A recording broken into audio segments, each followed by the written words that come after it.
الحمد لله الذي فضل سيدنا ومولانا محمدا صلى الله تعالى عليه وسلم على العالمين جميعا وأقامه يوم القيامة للمذنبين المتلبسين الخطائين الهالكين شفيعا وصلى الله تعالى عليه وعلى كل من هو محبوب ومرضي لديه صلاة تبقى وتدوم بدوام الملك الحي القيوم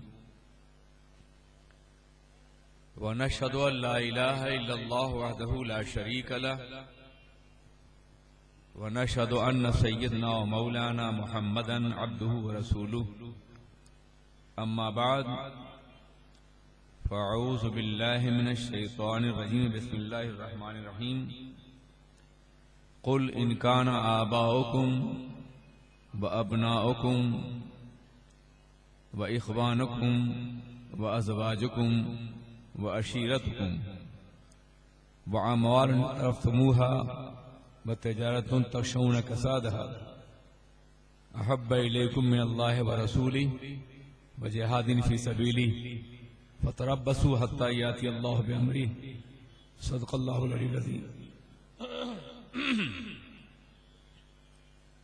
علماء باوقار، عزیزان ملت اسلامیہ، قابل احترام بزرگوں، عزیز بچوں، آئیے ہم اور آپ انتہائی احترام و عقیدت کے ساتھ اپنے اور ساری کائنات کے مرکز عقیدت آقائے دو جہاں حضور رحمت عالم تاجدار مدینہ سرور کائنات محمد الرسول اللہ ارواحنا فدا صلی اللہ علیہ وسلم کی بارگاہ بے کس پناہ میں درود پاک کی نظریں پیش کر لیں.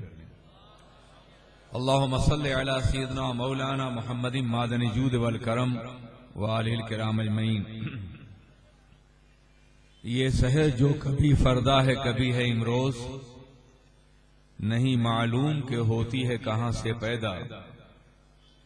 وہ سحر جس سے لرزتا ہے شبستان وجود، ہوتی ہے بندے مومن کی اذاں سے پیدا. حاضرین کرام، آج کی یہ بزم امام اہل سنت مجدد اعظم فی عصرہ و اوانی شیخ الاسلام والمسلمین اعلی حضرت امام احمد رضا فاضل بریلوی رحمت اللہ تعالی علیہ کی بارگاہ میں خراج احترام پیش کرنے کے لیے منعقد کی گئی ہے. یہ شب ان کی شب وصال ہے. دنیا کے لوگ جب دنیا سے جاتے ہیں تو ان کے جانے کا ماتم کیا جاتا ہے، مگر جب اللہ کا ولی دنیا سے رخصت ہوتا ہے تو اس کے سفر کو باضابطہ سیلیبریٹ کیا جاتا ہے، اس لیے کہ وہ سفر وصال محبوب کا سفر ہوتا ہے. مر کے ٹوٹا ہے کہیں سلسلہ قید حیات، فرق اتنا ہے کہ زنجیر بدل جاتی ہے. موت تجدید مذاق زندگی کا نام ہے، خواب کے پردے میں بیداری کا ایک پیغام ہے. میرے جنازے پہ رونے والوں فریب میں ہو بغور دیکھو، مرا نہیں ہوں، غم نبی میں لباس ہستی بدل گیا ہوں. میرے جنازے پہ رونے والوں فریب میں ہو بغور دیکھو، مرا نہیں ہوں، غم نبی میں لباس ہستی بدل گیا ہوں. تیرے کشتوں کو موت آئی تو کتنی بامراد آئی، ادھر ہونٹوں پہ دم آیا صدائے زندہ باد آئی. کشتگانے خنجر تسلیم را، ہر زمان از غیب جانے دیگر است. حاضرین کرام، زندگی کیا ہے، آغاز کب سے ہے اور اس کا انجام کیا ہے، یہ ایک ایسا موضوع ہے جس پہ ہر زمانے میں لکھا گیا ہے، پڑھا گیا ہے، سمجھنے کی کوشش کی گئی ہے. مگر یہ انسانی زندگی کا سب سے بڑا المیہ ہے، بہت بڑی ٹریجڈی ہے کہ انسان کائنات کے ذرے ذرے کے بارے میں تحقیق کر رہا ہے. پتھروں کے دور سے لے کر کے اور سیاروں کے دور تک کوئی ایسی شے نہیں ہے کہ جس پہ تحقیق نہ کی گئی ہو اور ریسرچ نہ کیا گیا ہو۔ انسان کو اللہ نے ایک بڑی ہی عظیم صلاحیت دی ہے جس کی وجہ سے وہ ساری کائنات سے ممتاز ہے، اور وہ صلاحیت ہے معلومات کو ترتیب دے کر کے مجہولات کو حاصل کرنا، یعنی کچھ نون ریالٹیز کو، سچائیوں کو اس طرح ان آرڈر کرو، اس طرح رکھو کہ جو غیر معلوم حقیقتیں ہیں وہ سامنے آ جائیں۔ اسی کا نام ریسرچ ہے۔ اگر یہ صلاحیت نہ ہوتی تو آج بھی انسان پتھروں کے دور میں رہتا، چکماک جھاڑ رہا ہوتا، کھال سے اپنا جسم چھپا رہا ہوتا، لیکن آج یہ جتنی ترقیاں ہیں یہ تحقیق اور ریسرچ کی بنیاد پر ہیں، جو صلاحیت اللہ نے انسان کو دی ہے۔ مگر عجیب انسان ہے یہ کہ کائنات کی ہر شے کے بارے میں تحقیق کرتا ہے، مگر اپنی ذات کے بارے میں بہت غافل ہے۔ عشق ناپید خرد می گذشت صورت مار، عقل کو تابع فرمانے نظر کر نہ سکا، ڈھونڈنے والا ستاروں کی گزرگاہوں کا اپنے افکار کی دنیا میں سفر کر نہ سکا، جس نے سورج کی شعاؤں کو گرفتار کیا زندگی کی شب تاریک شہر کر نہ سکا، اپنی حکمت کے خم و پیش میں ایسا الجھا آج تک فیصلہ نفع و ضرر کر نہ سکا۔ انسان ہر چیز کی حقیقت جانتا ہے، اس کا استعمال جانتا ہے، لیکن اپنے بارے میں وہ بہت غافل ہے۔ وہ نہیں جانتا ہے کہ اس کا وجود کب سے ہے، اس کی انتہا کیا ہے۔ مادہ پرست لوگ صرف یہ کہہ سکتے ہیں کہ ماں کی شکم سے لے کر اور قبر کی گود تک انسان کی زندگی ہے۔ اگر انسان کی زندگی اتنی ہی مختصر ہے تو انسان بہت محروم ہے اور کچھ بھی نہیں ہے۔ حقیقت یہ ہے کہ اسلام نے جو انسانی زندگی کا تصور دیا ہے وہ بہت بلند ہے اور بہت عظیم ہے۔ انسان ماں کی شکم سے پہلے بھی کہیں تھا، اور صرف تھا نہیں، جانتا تھا، بولتا تھا، کلام کرتا تھا، سمجھتا تھا، جواب دیتا تھا۔ قرآن عظیم کا مطالعہ کیجیے، اللہ ارشاد فرماتا ہے کہ ہم نے ارواح سے پوچھا تھا الستو بربکم، کیا میں تمہارا رب نہیں ہوں؟ تو سب نے جواب دیا تھا بلا، تو ہمارا رب ہے۔ یہ انسانی وجود سے ہزاروں سال بلکہ لاکھوں سال پہلے کی بات ہے، عالم ارواح کی بات ہے، ورلڈ آف سول کی بات ہے۔ جب انسان کالبد خاکی میں نہیں آیا تھا، انسانی جسم کی شکل میں نہیں آیا تھا، صرف روح تھی جو طواف حرم الہی کر رہی تھی، طواف عرش الہی کر رہی تھی، اور پوچھا گیا تھا کیا میں تمہارا رب نہیں ہوں؟ سب نے کہا ہاں، اور سب سے پہلے روح مصطفیٰ نے کہا تھا ہاں، اور پھر ساری کائنات نے کہا تھا ہاں۔ اصل میں ہم تو جو کچھ کہتے ہیں اپنے رب کے حوالے سے، اپنے پیغمبر کے حوالے ہی سے کہتے ہیں۔ مثال کے طور پر ہم کلمہ پڑھتے ہیں اشہد ان لا الہ الا اللہ واشہد ان محمدا عبدہ ورسولہ، ہم گواہی دیتے ہیں کہ اللہ کے علاوہ کوئی معبود نہیں، اور ہم گواہی دیتے ہیں کہ محمد صلی اللہ علیہ وسلم اللہ کے رسول ہیں۔ کیوں گواہی دیتے ہیں آپ؟ گواہی دینے کے لیے دیکھنا ضروری ہے، واقعے کے وقت موجود ہونا ضروری ہے، حقائق کا احاطہ کرنا ضروری ہے۔ کیا آپ نے اللہ کو دیکھا ہے جو گواہی دے رہے ہیں؟ کیا آپ نے پوری کائنات کا احاطہ کیا جو آپ گواہی دے رہے ہیں؟ یہ وسیع یونیورس، یہ کائنات جس کے ایک ننھے سے سیارے پر، پلینٹ پر آپ بیٹھے ہوئے ہیں، جسے زمین کہتے ہیں۔ یہ زمین اتنی چھوٹی ہے کہ کہکشاں کے ستاروں میں، کہکشاں کے سیاروں میں اس طرح کی کروڑوں زمینیں رکھی جا سکتی ہیں۔ یہ زمانہ اتنا وسیع ہے کہ آغاز پیدائش سے لے کے آج تک 1,86,000 میل فی سیکنڈ کی رفتار سے بہت سے سیاروں کی روشنی چل رہی ہے اور اب تک نہیں پہنچی ہے۔ اتنا وسیع زمانہ ہے، اتنا وسیع مکان ہے، اور آپ کہتے ہیں اللہ کے علاوہ کوئی معبود نہیں۔ کیوں کہتے ہیں آپ؟ کیا آپ نے پوری کائنات کو دیکھا ہے؟ کائنات کے ذرے ذرے کا مشاہدہ کیا ہے آپ نے؟ اس وسیع اسپیس کو اور خلا کو آپ نے ناپا ہے؟ کہیں اور کوئی خدا نہ ہو؟ الحمدللہ یہ اس کائنات کی سب سے بڑی سچائی ہے کہ اللہ کے علاوہ کوئی معبود نہیں۔ ہم اپنے وجود کی نفی تو کر سکتے ہیں مگر اس سچائی کی نفی نہیں کر سکتے۔ وہ ایک ہے، بے مثال ہے، بے نظیر ہے، اور اس کے علاوہ کوئی معبود نہیں۔ یہ ہمارا عقیدہ ہے اور عقیدے کی احساس ہے۔ مگر آپ کیوں گواہی دیتے ہیں؟ وٹنس ہیں آپ اللہ کے وجود کے، دیکھا ہے آپ نے؟ میرے عزیز، یہیں سے مقام مصطفیٰ کا اندازہ ہوتا ہے جو امام سمجھانے کے لیے آئے تھے اعلیٰ۔ میں اسے بتا دینا چاہتا ہوں کہ یقینی طور پر ہم نے نہیں دیکھا ہے، آپ نہیں دیکھا ہے، کائنات کسی فرد نے نہیں دیکھا ہے، مگر ایک دیکھنے والے کا کہا مان لیا ہے، اس طرح سے یوں تجھ کو خدا مان لیا ہے۔ ہم نے نہیں دیکھا ہے مگر ایک دیکھنے والے نے دیکھا ہے، جو قندیل عرش اعظم کی شمع فروزہ بن کر کے کروڑوں سال تک اپنے رب کی تسبیح کرتا رہا ہے، اس نے دیکھا ہے۔ اور ہم نے، ہماری گواہی براہ راست گواہی نہیں ہے، ہماری گواہی شہادت علی شہادت ہے، پیغمبر کی گواہی پر گواہی دے رہے ہیں۔ انہوں نے گواہی دی ہے تو ہم بھی گواہی دے رہے ہیں۔ محمد مصطفیٰ کو جانتے ہیں، محمد مصطفیٰ کو مانتے ہیں، وسیلے سے محمد مصطفیٰ کے خدا کو جانتے پہچانتے ہیں۔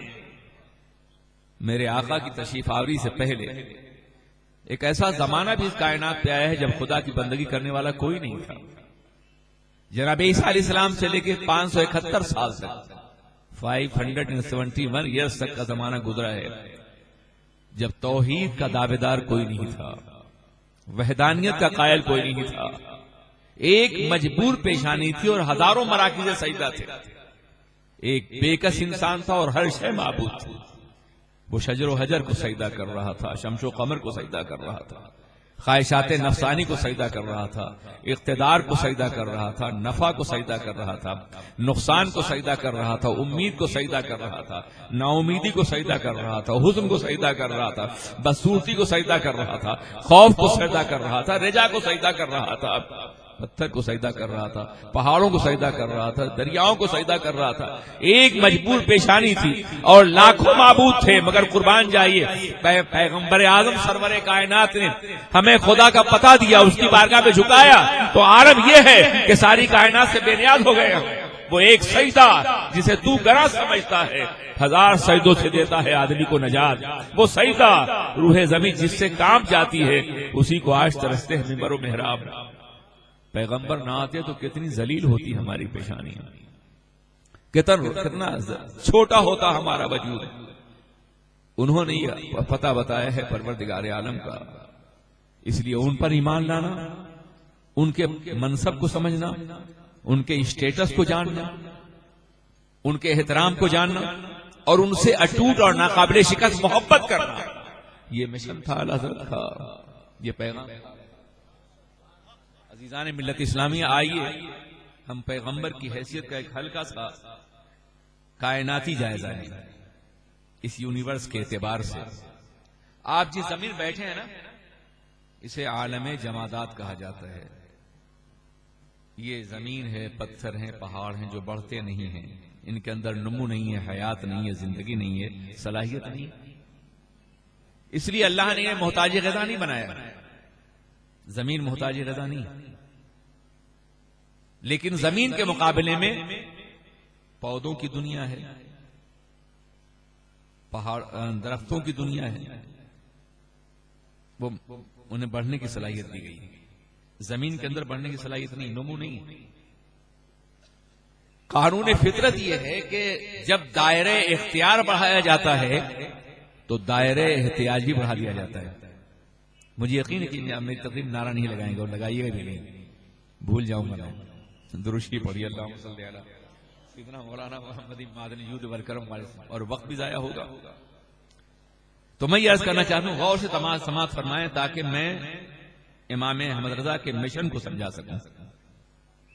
میرے عزیز ساتھیو، وہ ایک شخصیت ہے، وہ ایک ذات ہے، وہ ایک کردار ہے، وہ ایک انجمن ہے، وہ ایک تحریک ہے، وہ امامت عظمیٰ کے عصر حاضر میں منصب پہ فائز ہے۔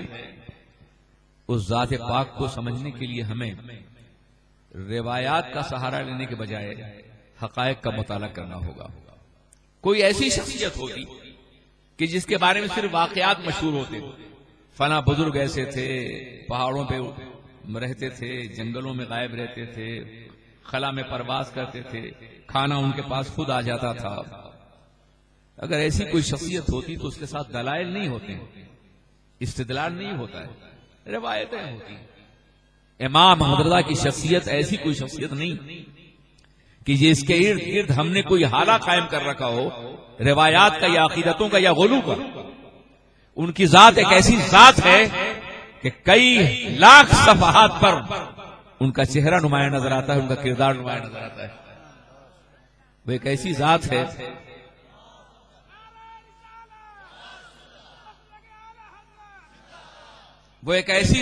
ہے کہ جو اپنی پہچان خود ہے اور اپنا تعارف خود ہے۔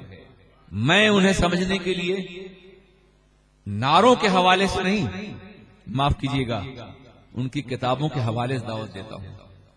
انہیں پڑھیے، ان کو بھی جنہوں نے پڑھا ہے اور ان کو بھی جنہوں نے پڑھا نہیں ہے وہ بھی پڑھیں، اور انشاءاللہ اگر آپ نے غیر متعصب آنکھوں سے، چشمہ لگائے ہوئے بغیر تعصب کا بغیر اگر آپ نے پڑھ لیا تو امام کی عظمت کا اعتراف کرنے پہ مجبور ہو جائیں گے۔ میں کچھ کوشش ان کی زندگی کے شذراتی طور پر بیان کروں گا، اتنا وقت نہیں ہے کہ میں ان کی حیات کے تمام گوشوں پہ نظر ڈال سکوں۔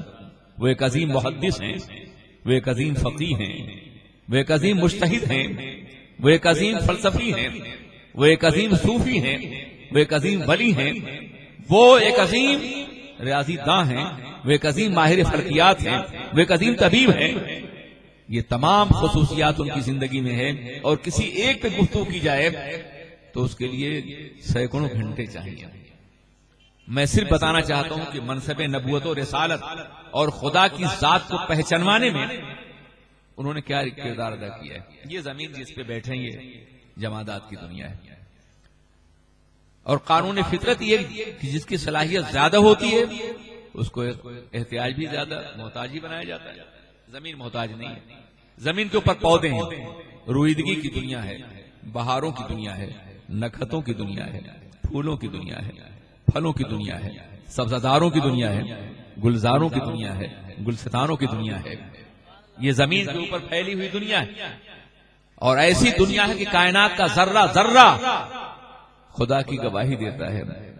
ہر گیا ہے کہ زمین روید وحدہ لا شریک نی گوید، برگ درختان سب زر نظر ہوشیار، ہر ورق دفتریس معرفت کردگار، وفی کل شیء لہ آیۃ تدل علی انہ واحد۔ کائنات کا ذرہ ذرہ خدا کے وجود کی گواہی دیتا ہے۔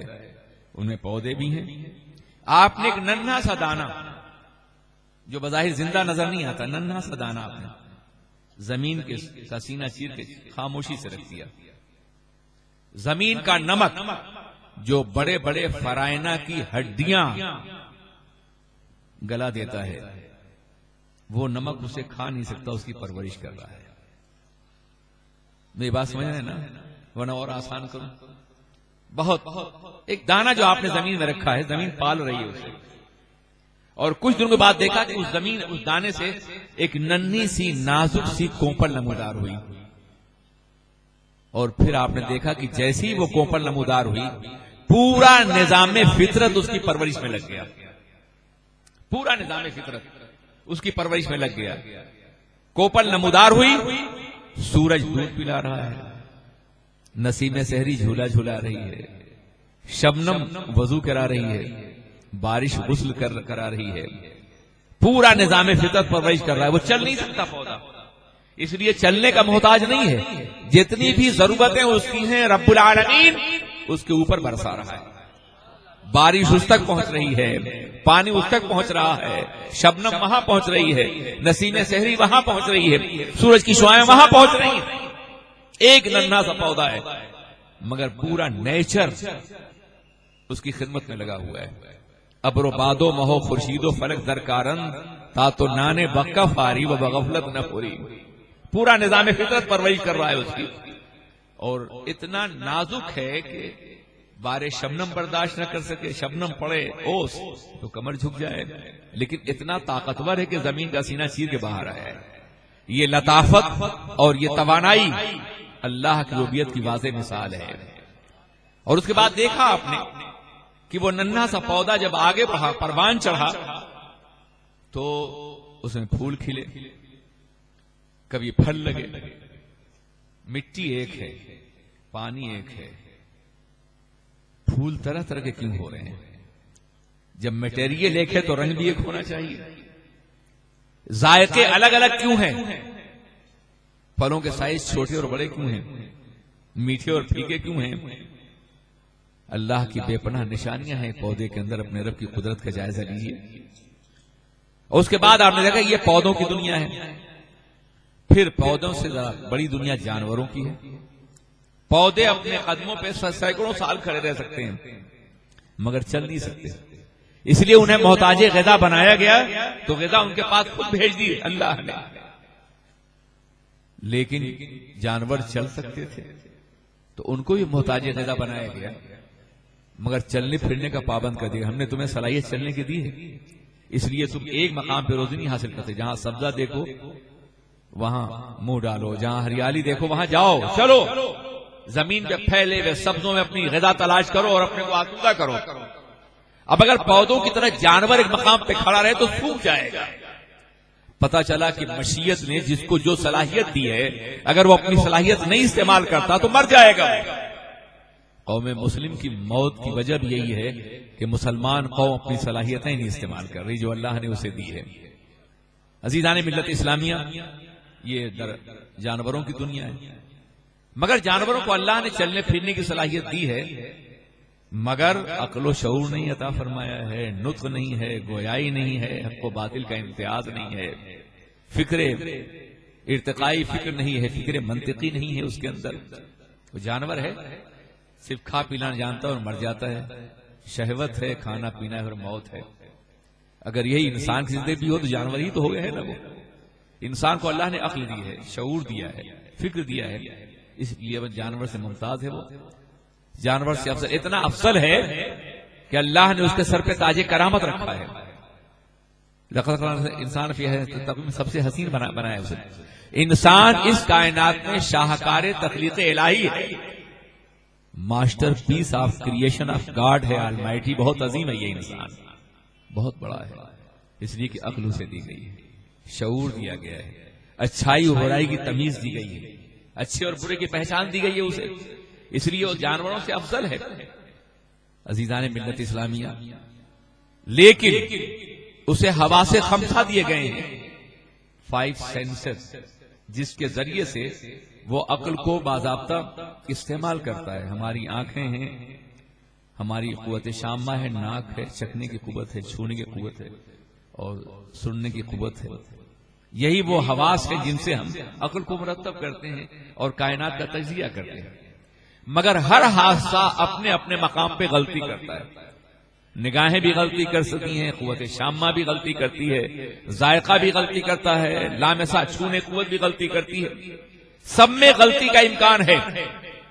اس لیے پروردگار عالم نے انسانوں کی ہدایت کے لیے ایک ایسی ذات کو مبعوث فرمایا جو حواس خمسہ سے نہیں، وحی الہی کی بنیاد پر قانون دے رہا ہو، اور وہ پیغمبر کی ذات ہے۔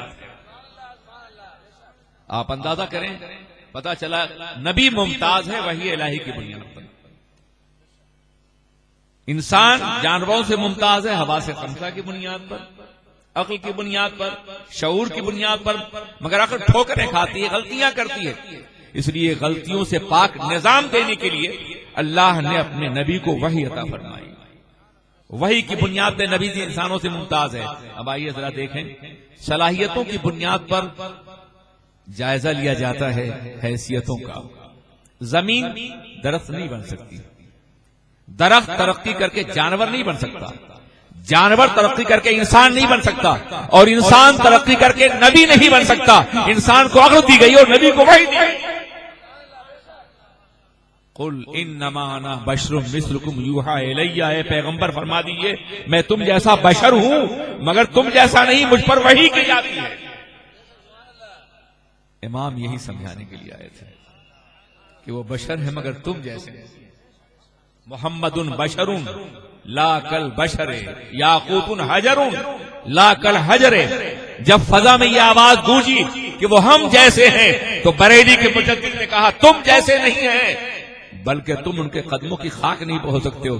جب یہ کہا گیا وہ بھی چلتے پھرتے ہیں ہم بھی چلتے پھرتے ہیں تو اس نے کہا تھا یہ تو کافی بھی کہا کرتے تھے ما لہذا الرسول یاکل الطعام ویمشی فی الاسواق. یہ کیسے رسول ہیں جو کھانا کھاتے ہیں اور بازاروں میں چلتے ہیں. ان ظالموں نے میرے رسول کو مکے کی گلیوں میں چلتے ہوئے دیکھا تھا, حریم نور میں نہیں دیکھا تھا, عرش کی رفتوں میں نہیں دیکھا تھا, خلاؤں سے پرے نہیں دیکھا تھا. کہکشاں جلوہ فشاں ہے کہ اسی رستے سے ہونے والا ہے محمد کا گزر.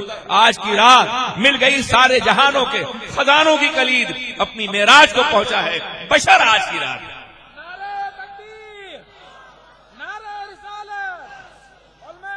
وہ کہتے ہیں وہ بشر محض اس لیے تھے کہ وہ بھی کھاتے پیتے تھے.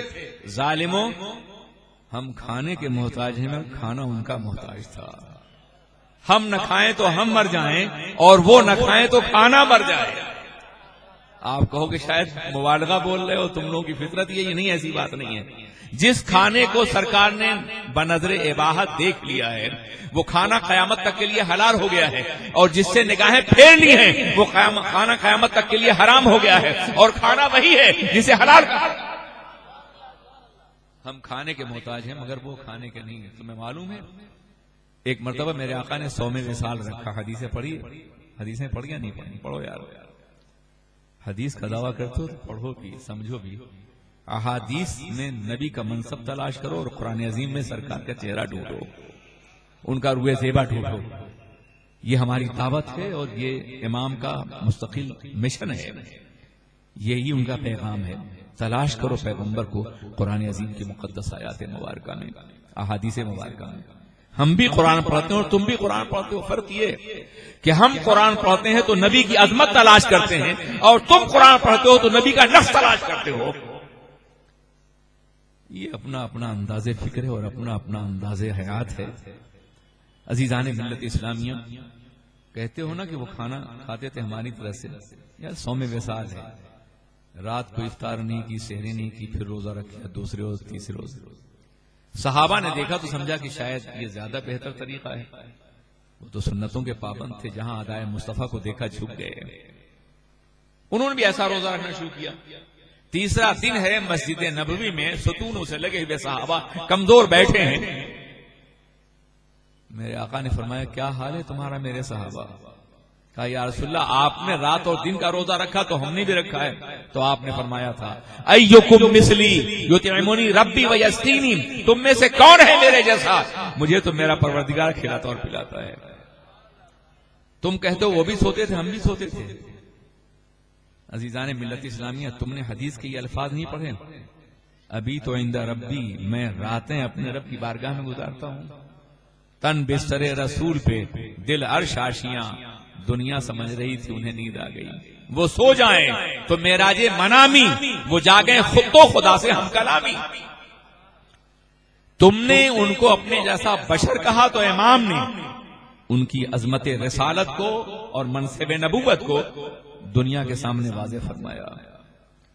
تم نے ان کے علم پر تنقید کی کہ انہیں دیوار کے پیچھے کی خبر نہیں ہے, تو انہوں نے اپنی ہزاروں صفحات پہ پھیلی ہوئی کتابوں کے ذریعے سے یہ بتایا کہ ہماری زندگی 2 حصوں پر بٹی ہوئی ہے, ایک موت سے پہلے کی زندگی اور ایک موت کے بعد کی زندگی. ہماری زندگی صرف قبر تک نہیں ہے, ہم پیدا ہونے سے پہلے بھی عالم ارواح میں تھے, اور مرنے کے بعد بھی ایک زندگی ہوگی, لافانی ہوگی. وہ ماہ و سال کے اندر گھری ہوئی نہیں ہوگی. جنت کی زندگی وہ ہوگی جہاں زمانہ دم توڑ چکا ہوگا اور ہمیشہ انسان رہے گا. خیرت ہوئی ہے زمان و مکان کی زناری, نہ ہے زمان نہ مکان, لا الہ الا اللہ. انسان بہت عظیم ہے. وہ زندگی جو ہمیشہ باقی رہنے والی, وہ موت کے بعد شروع ہوگی. موت سے پہلے کی زندگی ہمارے سامنے عالم مشاہدہ ہے, لیکن موت کے بعد کی زندگی عالم غیب ہے نا. کوئی سائنس ہے جس سے قبر کے عذاب کا اندازہ کیا سکے, نعمتوں کا؟ کوئی علم ہے جس سے جنت کو جانا جا سکے, دوزخ کو جانا جا سکے؟ کوئی طریقہ ہے جس سے صراط کو جانا جا سکے؟ کوئی راستہ ہے جس سے کوثر کو جانا جا سکے؟ یہ سارا غیب ہے، اور یہ سارا غیب وہ ہے جس کی خبر سرور کائنات نے ہم کو دی ہے۔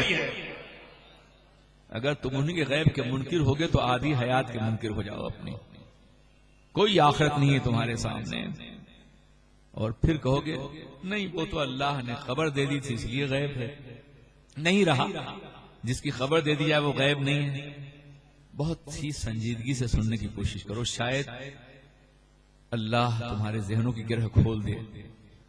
میں تمہارے لیے ہدایت کی دعا کرتا ہوں، تنقید نہیں کرتا۔ ہمیشہ میرا مزاج یہ رہا ہے، دیکھو تم یہ کہتے ہو کہ اگر اللہ نے بتا دیا تو غیب نہیں رہا، یہ کہتے ہو نا، تو میں عرض کرنا چاہتا ہوں اللہ کے بارے میں تمہارا کیا خیال ہے؟ وہ عالم الغیب والشہادہ ہے یا نہیں ہے؟ وہ عالم الغیب ہے یا نہیں ہے؟ جب وہ عالم الغیب ہے تو کیسے عالم الغیب ہے؟ کیا کوئی چیز اس کی نگاہوں سے پوشیدہ ہے؟ یار الماری آپ نے بنائی، اس نے بہت سی چیزیں رکھ دی اور کہا میں عالم الغیب ہوں اس لیے کہ اس میں یہ چیز ہے، یہ چیز ہے، یہ چیز ہے، کوئی مانے گا؟ آپ ہی نے تو رکھا ہے۔ تو اللہ ہی نے ساری کائنات پیدا کی، کوئی اور خدا تو نہیں جو اس کی نگاہوں چھپا کے کچھ پیدا کرے۔ جب ساری کائنات اللہ نے پیدا کی ہے تو عالم الغیب کیسے ہوا؟ آپ کہو گے، جب آپ نہ دے سکو لیکن میں دے دیتا ہوں آپ کی طرف سے، آپ کہو گے غیب کی حیثیت اعتباری ہے، اضافی ہے۔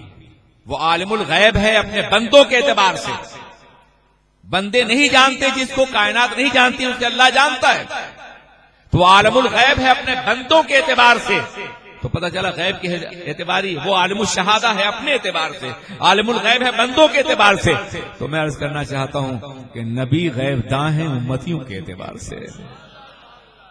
امتی جو نہیں جانتے تھے نبی وہ جانتے ہیں، اس کی خبر دینے کے لیے جلوگر ہوئے۔ اس لیے اگر تم اللہ کو عالم الغیب مانتے ہو تو نبی کو غیب داں تمہیں ماننا پڑے گا۔ تمہیں صرف وہ آیت یاد ہے جس میں تم نے بورڈ لگا رکھا ہے مسجدوں میں علم غیب کے نفی کی آیتیں، مگر جہاں علم غیب کی وضاحتیں ہیں اس کا تذکرہ تم کبھی نہیں کرتے ہو۔ قرآن عظیم ارشاد فرماتا ہے وما ہوا علی الغیب بضنین، پیغمبر غیب کے بتانے میں بخیل نہیں ہے۔ جو بتانے میں بخیل نہ ہو خود غیب دانا ہو، یہ کیسے ممکن ہے؟ مجھے بتاؤ کہ قرآن پاک ارشاد فرماتا ہے کہ اللہ تبارک و تعالیٰ اپنے غیب پر کسی کو مسلط نہیں کرتا الا من ارتضی من رسولہ، مگر اپنے پیغمبروں جسے چن لیتا ہے۔ پیغمبر کو مرتضی مانتے ہو یا نہیں مانتے؟ مصطفیٰ مانتے ہو یا نہیں مانتے؟ تو مانو کہ صاحب غیب تھے وہ۔ جہاں نفی کی بات آئی ہے اس کی بھی ایک وجہ ہے۔ جہاں کہا گیا ہے پیغمبر غیب نہیں جانتے تو ذاتی طور پہ نہیں جانتے ہو، اور جہاں کہا گیا ہے جانتے ہیں تو اللہ کی عطا سے جانتے ہیں۔ ذاتی غیب صرف اللہ کی صفت ہے، یہ پیغمبر کی نہیں ہے، لیکن عطائی غیب اللہ کی عطا سے پیغمبر کو عطا ہوا۔ پورا عالم آخرت غیب ہے، قبر غیب ہے، حشر غیب ہے، حتیٰ کہ خدا غیب الغیوب ہے، سب سے بڑا غیب ہے۔ وہ تو غیب الغیوب خبر دینے آئے تھے، اس کی صفات، اس کے ایٹریبیوٹس کے بارے میں خبر دینے کے لیے آئے تھے۔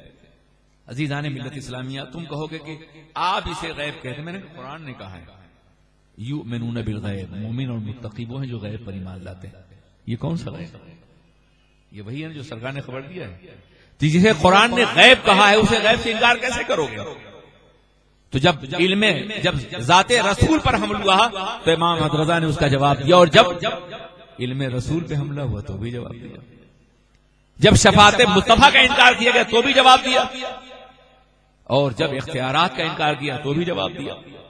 ہزاروں صفحات پیغمبر کے دفاع میں اللہ کے رسول نے عطا فرمائے ہیں ہمیں، جناب امام رضا نے عطا فرمائے ہیں، ہزاروں صفحات، ہر حیثیت سے، ہر اعتبار سے۔ عقائد اہل سنت ہر دور میں عہد صحابہ سے لے کر کے آج تک وہی ہیں جو ہمارے۔ احمد رضا کا کوئی نیا مسلک نہیں تھا، اہل سنتی کا مسلک ہے، صحابہ ہی کا مسلک ہے۔ چونکہ دفاع کیا ہے اس لیے ان کے نام پر منسوب کر دیا گیا ہے۔ جیسے مجدد الفسانی کے بارے میں کہتے ہو، ان کا موقف یہ تھا، ان کا مسلک یہ تھا۔ بعض ائمہ کے بارے میں تم کہتے ہو، ان کا موقف یہ تھا، ان کا مسلک یہ تھا۔ عزیزان ملت اسلامیہ، آپ اندازہ فرمائیں، غور کریں، اس کا موقع نہیں کہ میں ان تمام خدمات کا احاطہ کر سکوں جو پیغمبر کی ذات کے حوالے سے امام رضا نے فرمائی ہیں۔ یہ ممکن نہیں. اس محفل میں انہیں پڑھنا ہوگا, مطالعہ کرنا ہوگا, ان کا جائزہ لینا ہوگا, ان کی سیرت پڑھنی ہوگی, ان کتابوں کا مطالعہ کرنا ہوگا. انہیں پڑھو اور پھر اعتراض کرو تو مجھے خوشی ہوگی. بغیر پڑھے محض پروپیگنڈے کی بنیاد پہ کچھ کہو گے تو یقیناً تکلیف ہوگی. اور یہ آج کے دور کا تقاضا بھی نہیں, یہ دور پڑھا لکھا دور ہے. امام کی شخصیت اگر اپنی تحریروں کے آئینے میں روشن نہ ہوتی تو جو چاہتے کہہ لیتے, مگر جو اپنی ہزاروں تحریروں میں روشن ہیں ان کو پہلے پڑھو اور ان کے بارے میں کچھ کہو تو انشاءاللہ تم اعتراض نہیں کر سکو گے اس ذات کے اوپر. میرے عزیز ساتھیو, آئیے میں بتاؤں, توحید ہمارے عقیدے کا سب سے بنیادی اصول ہے نا, اللہ کو ماننا. اسے ایک لمحہ بھی انسان توحید سے الگ ہوا تو وہ مشرک ہو جاتا ہے. توحید کا دعویٰ سبھی کرتے ہیں, لیکن توحید کو جس طرح احمد رضا نے سمجھایا ہے, میں دعوے کے ساتھ کہتا ہوں کہ اس صدی کا کوئی انسان اس طرح سے توحید کو سمجھا نہیں.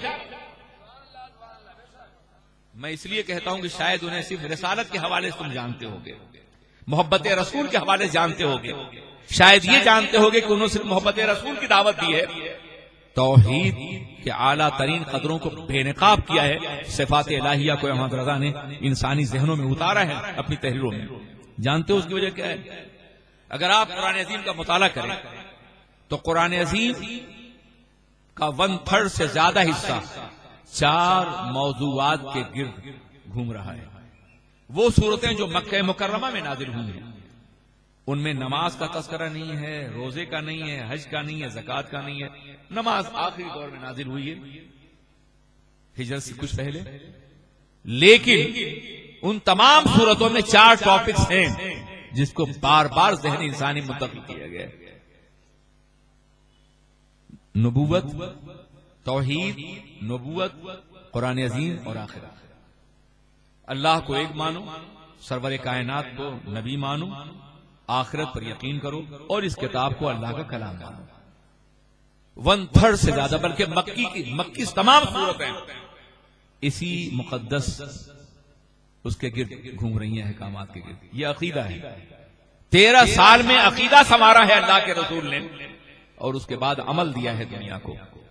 خدا کو صحیح مانو, رسول کو مانو, قرآن کو مانو اور آخرت کو تسلیم کرو. عزیزان ملت اسلامیہ, اب خدا کو کس طرح مانا جائے؟ اگر آپ عباسی اور اموی دور کے فلسفے کے دور سے آج تک کا جائزہ لیں تو یہ محسوس کریں گے کہ خدا کے باب میں ہزاروں شکوک پیدا کر دیے گئے. معتزلہ تھے, خوارج تھے, خدا کے بارے میں ان کا اپنا علیحدہ تصور تھا. خدا کہیں مجبور ہے, اس پہ یہ کام واجب ہے, وہ واجب ہے, جو بندوں کے لیے خیر ہو اس کا کرنا واجب ہے خدا کے لیے. معاذ اللہ ثم معاذ اللہ. خدا کی صفات پہ زیر بحث تھی. خدا کی صفات ازلی ہیں یا حادث ہیں, جوہر ہیں یا عرض ہیں. فلسفہ یونان نے اللہ کی مقدس ذات کو شبہات اور شکوک کی حیثیت سے پیش کیا تھا. اور یاد رکھو, ایمان میں اگر شک پیدا ہو جائے نا تو انسان مومن نہیں ہوتا. شک اور یقین ایک ساتھ جمع نہیں ہوتے. ہماری درسگاہوں کا بڑا ہی متنازعہ مگر بڑا ہی اہم ٹاپک ہے, ایمان میں کمی یا زیادتی ہوتی یا نہیں ہوتی. ہمارے یہاں ہے کہ جہاں زیادتی کی بات ہے فضائل میں, کمالات میں, برکات میں, ثمرات میں زیادتی ہوتی ہے, نفس ایمان میں نہیں.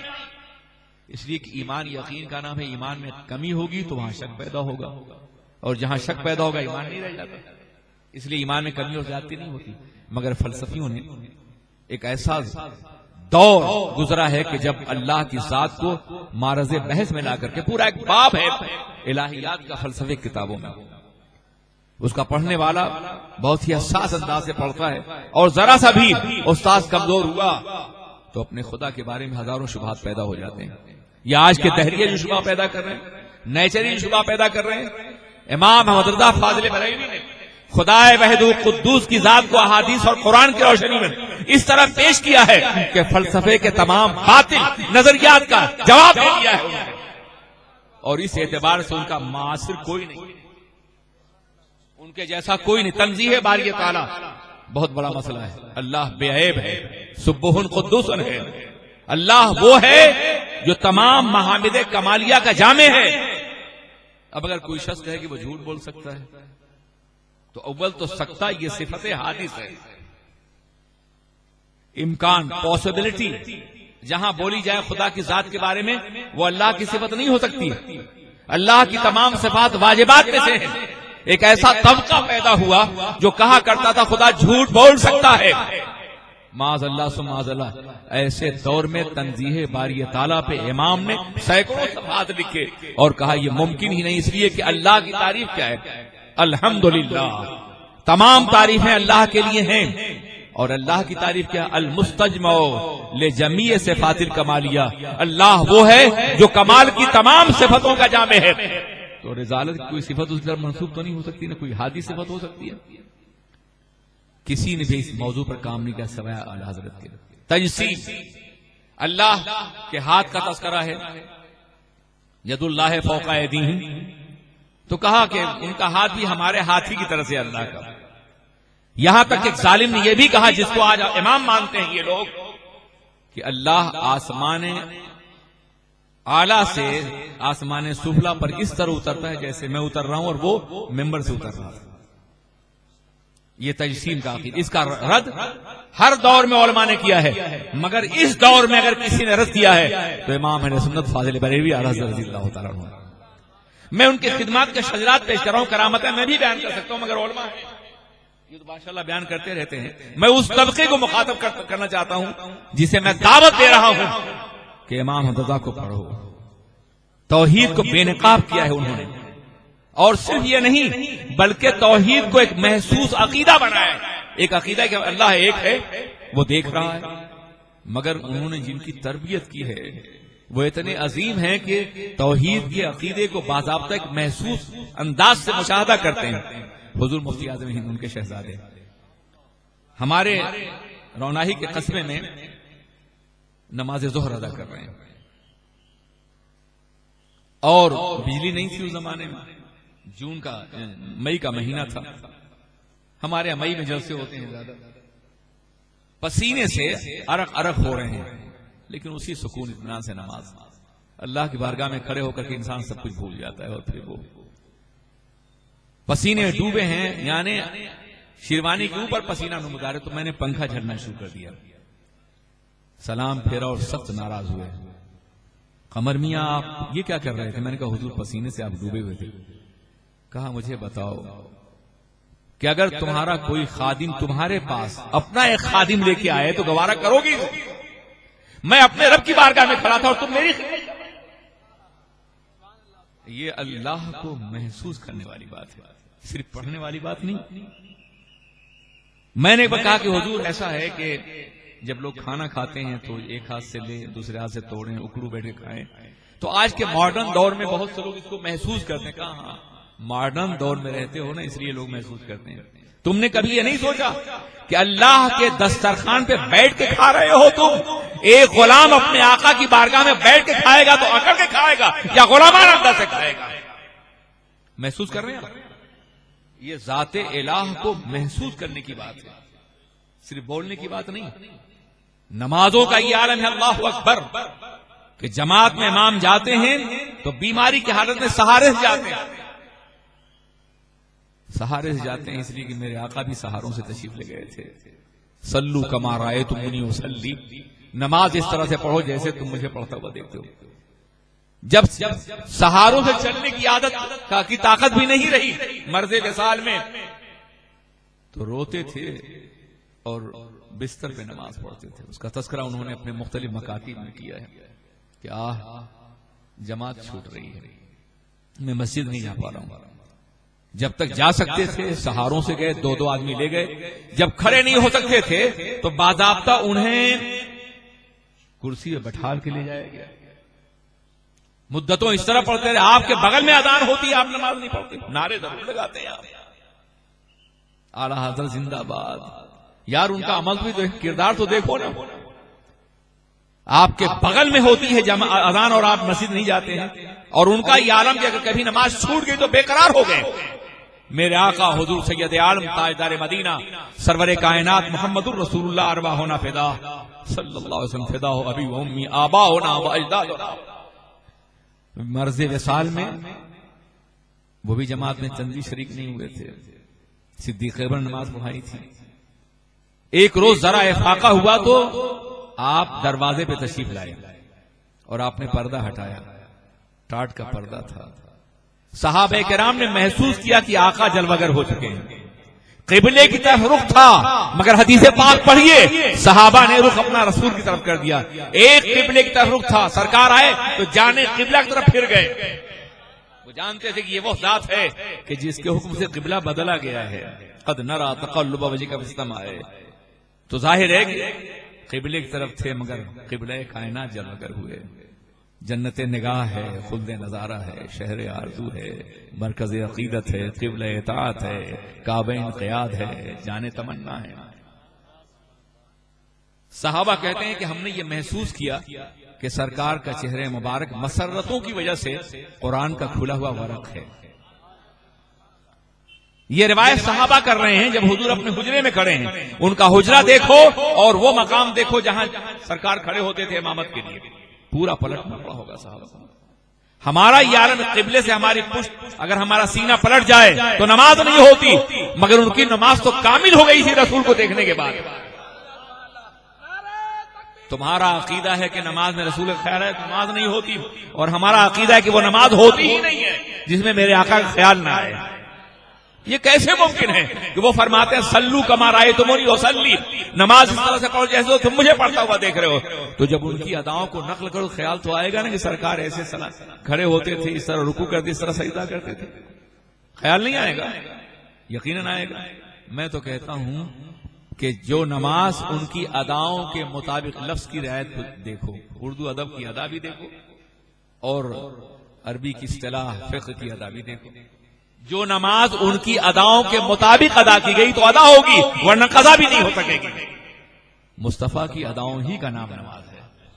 صلو کما رأیتمونی اصلی, نماز اس طرح سے پڑھو جیسے تم مجھے پڑھتا ہوا دیکھ رہے ہو. اور پھر ظالمون کا خیال کیسے نہیں آئے گا جب تم پڑھو گے التحیات للہ والصلوات والطیبات والسلام علیک ایھا النبی, یا نبی سلام علیک. ایھا جو ہے یہ طاقتور ہے, یا بھی مخاطب کا صیغہ ہے, مگر ایھا کسی عظمت کے اظہار کے لیے آتا ہے. یا ایھا الرسول بلغ ما انزل الیک, یا ایھا النبی, سرکار کو جہاں جہاں مخاطب کیا گیا ہے وہ ایھا کے ذریعے مخاطب کیا گیا. یا ایھا المزمل, یا ایھا المدثر. قرآن پڑھتے ہیں نہیں پڑھتے یار؟ غور سے سنو, اس لہجے میں پڑھنے کی کوشش کرو.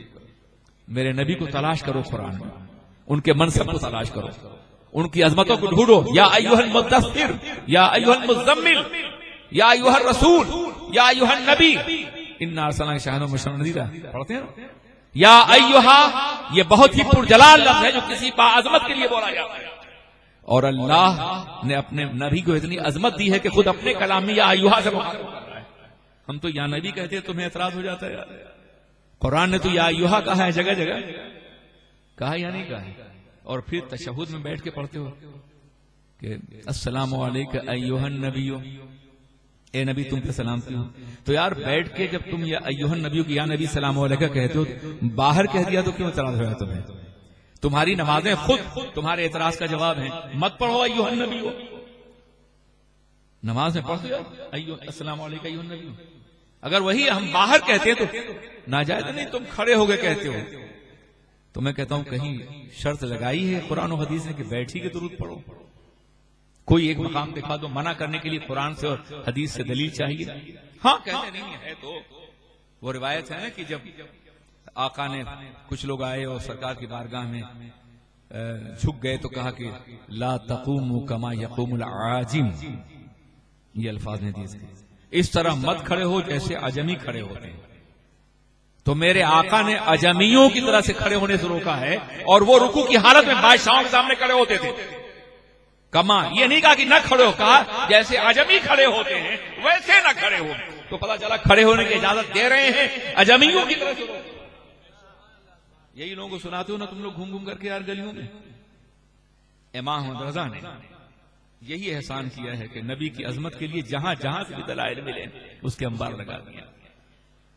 اگر کھڑا ہونا ناجائز ہوتا تو ایک صحابی جنگ میں سے تشریف لائے تو آپ فرماتے ہیں کہ قوموا الی سیدکم، اپنے سردار کے لیے کھڑے ہو جاؤ. جب رسول صحابہ سے کہتے ہیں اپنے سردار کے لیے کھڑے ہو تو ہم اپنے سردار کے لیے کیوں نہیں کھڑے ہوں؟ میرے عزیز ساتھیو، درمیان کی بات آ گئی تو میں عرض کرتا کہ نماز میں رسول کا خیال تو آئے گا، ہم ان پہ سلام بھیجتے ہیں، خیال تو آئے گا، مگر خیال عبدہ و رسولہ کی حیثیت سے آئے گا، خدا کی حیثیت سے نہیں. اگر نماز میں خدا کی حیثیت سے خیال ہے تو واقعی شرک ہو جائے گا، مگر نماز میں جب بھی آئے گا تو بندے اور رسول کی حیثیت سے آئے گا. اور پھر درود پڑھتے ہیں اللہم صلی علی محمد وعلی آل محمد، درود پڑھیں خیال. تو کتنی بدبخت ہے وہ جماعت جس نے یہ لکھا ہے کہ نماز میں رسول کا خیال آ جائے تو میں اس کے آگے نقل نہیں کر سکتا. میری زبان کے اندر ضرورت نہیں ہے کہ میں نقل کر سکوں. نقل کرنا بھی ایک گناہ عظیم ہے. اس طرح کی عبارتوں کو لوگ جانتے ہیں کیا کچھ کہا گیا اس سلسلے میں. عزیزان ملت اسلامیہ، اس طرح کے جتنے بھی مسائل ہیں آپ ان میں امام کی تحریریں دیکھیں، ان کی فکر دیکھیں، ان کا فلسفہ دیکھیں.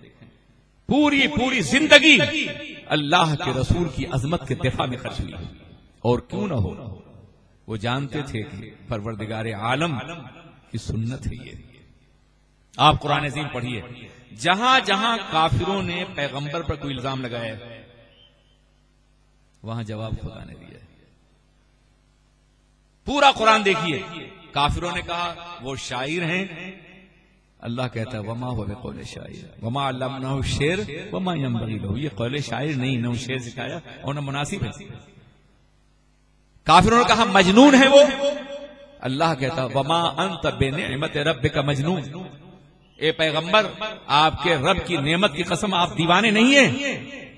لوگوں نے کہا وہ ابتر ہیں، قرآن کہتا ہے ان شانئک هو الابتر، آپ کا دشمن ابتر ہے، آپ نہیں ہیں، آپ تو صاحب کوثر ہیں. کافروں نے کہا معاذ اللہ سو معاذ اللہ، یہ کہا کہ ان کے ہاتھ ٹوٹ گئے. قرآن کہتا ہے تبت یدا ابی لہب، ابو لہب کے ہاتھ ٹوٹے ہیں، وہ نہیں. یعنی جہاں جہاں کافروں نے الزام لگایا ہے جواب خدا نے دیا ہے، اور جہاں کافروں نے خدا پہ الزام لگایا ہے جواب پیغمبر نے دیا ہے. کافروں نے کہا خدا بہت سے ہیں، قرآن نے کہا پیغمبر کہہ دو نا واللہ احد، وہ ایک خدا ہے. یہ عجیب تعلق ہے بین اللہ والعبد، بین اللہ والرسول، رسول اور بندے کے درمیان بھی عجیب تعلق ہے کہ جہاں کافر الزام لگاتے ہیں نبی پر خدا جواب دیتا ہے، اور جہاں کافر الزام لگاتے ہیں خدا پر رسول جواب دیتے ہیں، یا رسول کی زبان سے دلوایا جاتا ہے اے میرے محبوب جب مجھے کوئی کہے تم جواب دو گے، اور جب تمہیں کوئی کہے گا تو میں جواب دوں گا. اب قرآن عظیم تو نازل نہیں ہوگا کہ اس طرح کے الزامات کا جواب دے. اس لیے اب امت مسلمہ کی ذمہ داری ہے کہ جب بھی پیغمبر پہ کوئی الزام لگایا جائے تو امت مسلمہ کے اکابر علماء اس کا جواب دیں. اور امام نے یہی فریضہ انجام دیا ہے، یہی فریضہ انجام دیا کہ پیغمبر پہ جب بھی کوئی الزام لگایا تو ان کے علماء جواب دیں. عزیزان ملت اسلامیہ، یہ ایک عظیم فریضہ تھا. اب آئیے میں بتاؤں کہ یہ جوابات کیوں ضروری تھے، کیوں امام نے اپنی پوری زندگی اس طرح کے اعتراضوں کے جواب میں خرچ کی.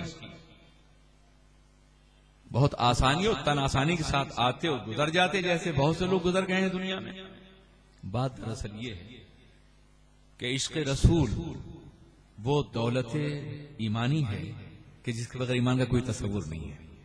اور یہ میں اپنی طرف سے نہیں کہہ رہا ہوں، بلکہ قرآن کہہ رہے رسول فرما دیجئے کہ تمہارے باپ، تمہاری اولاد، تمہارے بھائی، تمہاری بیویاں، تمہاری دولت، تمہارے مکانات اللہ اور رسول سے زیادہ پیارے ہو تو عذاب الہی کا. یہی آیتیں کرنا پڑی تھی میں نے کہ تم رسول پاک کو اپنی اولاد، اپنے ماں باپ، اپنی بیویوں، اپنی دولت، اپنے مکان، اپنے سرمایے سے زیادہ محبت کرو. یہ قرآن کہہ رہا ہے. حدیث مبارکہ میں وضاحت کی گئی ہے. اللہ کے رسول نے فرمایا لا یؤمن احدکم حتی اکون احب الیہ من والدہ وولدہ والناس اجمعین. تم میں کا کوئی آدمی اس وقت تک مومن نہیں ہو سکتا جب تک کہ میں اس کے نزدیک اس کے باپ، اس کی اولاد اور ساری کائنات زیادہ پیارا نہ ہو جاؤں.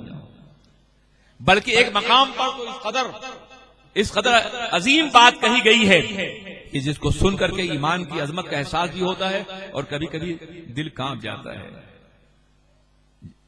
چومی گویم مسلمانم بلرزم کہ دانم مشکلات لا الہ الا. یہ عشق نہیں آسان بس اتنا سمجھ لیجئے گا آپ کا دریا اور ڈوب کے جانا ہے. میرا آقا فرماتے ہیں لا یؤمن احدکم حتی یکون ہواہ تبعا لما جئت بہ. تم میں کا کوئی آدمی اس وقت تک مومن نہیں ہو سکتا جب تک کہ اس کی خواہشات میری تابع نہ ہو جائیں. تمہاری تمنائیں، تمہاری خواہشات، تمہاری ڈیزائر، تمہاری امنیات، تمہارے دل میں پیدا ہونے والے خیالات، یہ سب کے سب جب تک رسول کے تابع نہ ہو جائیں تم مومن نہیں ہو سکتے. آج دنیا میں جتنے مظالم ہیں، جتنی برائیاں ہیں، جتنے گناہ ہیں، جتنے ظلم ہیں، یہ سب خواہشات کی بنیاد پر ہیں. خواہش دل میں پیدا ہوتی ہے، انسان ظلم کرتا ہے. ایک اقتدار پسند چاہتا ہے میری حکومت 5 سال کے لیے اور ہو جائے تو عراق اور وہ افغانستان کو تباہ کر دیتا ہے. خواہشی تو ہے نا. ایک زانی یہ چاہتا ہے کہ میں تسکین حاصل کروں، دل چاہتا ہے زنا کروں تو ریپ کرتا ہے اور گینگ ریپ کرتا ہے خواہش کی بنیاد پر.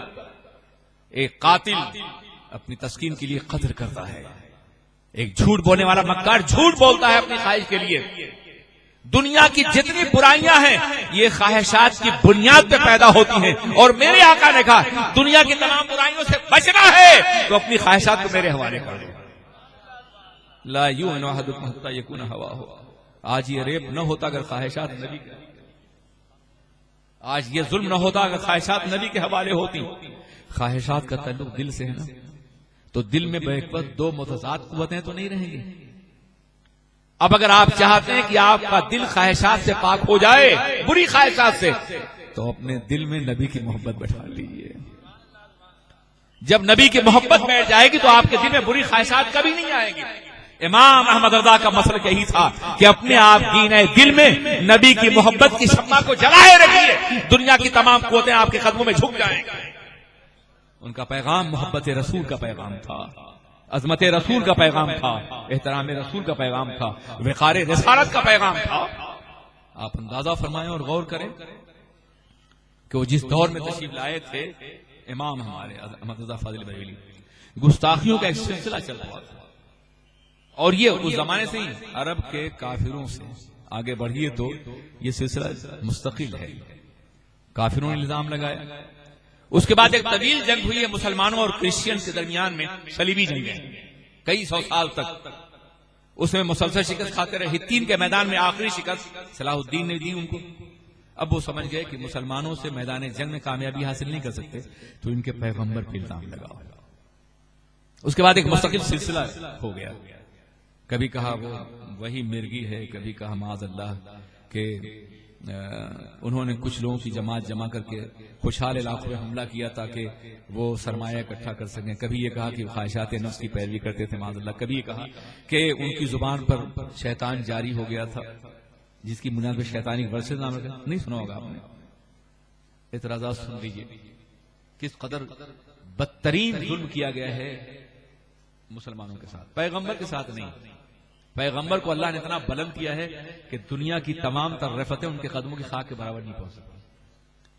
یعنی واقعہ یہ ہے کہ ان سبوں نے ایک روایت کہیں سے حاصل کر لی ہے کہ پیغمبر سورہ والضحیٰ تلاوت کر رہے تھے اور تلاوت کے درمیان ان کی زبان پہ شیطان نے جاری کر دیا تلک الغرانی قل اولا وان شفاعتہم لترتجا.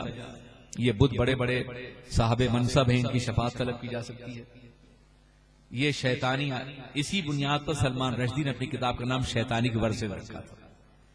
1400 سال سے اس طرح کے ہزاروں الزامات پیغمبر کی ذات پر، اور یہ الزامات آج نہیں لگائے گئے ہیں، کافروں نے بھی تو لگایا تھا. ایک مرتبہ میں کافر آئے، کافر نے کہا کہ ہم انہیں محمد کہتے ہیں. محمد کے معنی ہوتے ہیں الذی یحمد حمدا بعد حمد، جس کی مسلسل تعریف کی جائے. نام ہی میں ناز شامل ہے. اگر ہماری جماعت تعریف کرتی ہے تو یہ نام محمد کا تقاضا ہے. نام ایسا کسی نہ ہو جیسے. تو میں عرض کرنا چاہتا ہوں کہ محمد کے معنی ہی جس کی مسلسل تعریف کی جائے.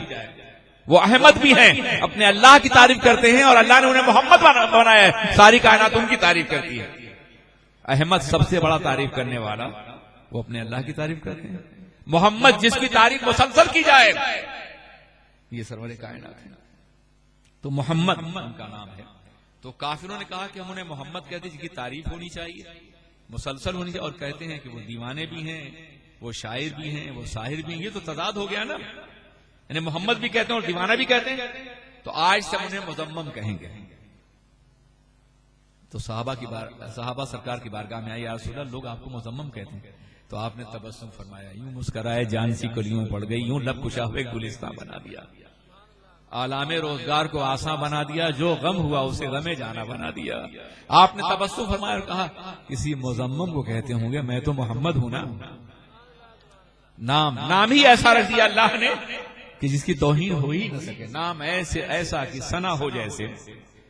اب آج بھی تو کبھی کارٹون بناتے ہیں لوگ.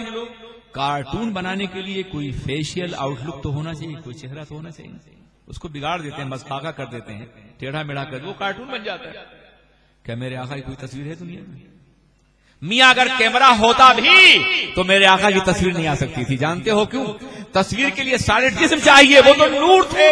شعائیں پاس ہو جاتی، تصویر نہ اترتی. جن کا سایہ نہیں ان کی تصویر کیسے ہو سکتی تھی؟ تو اگر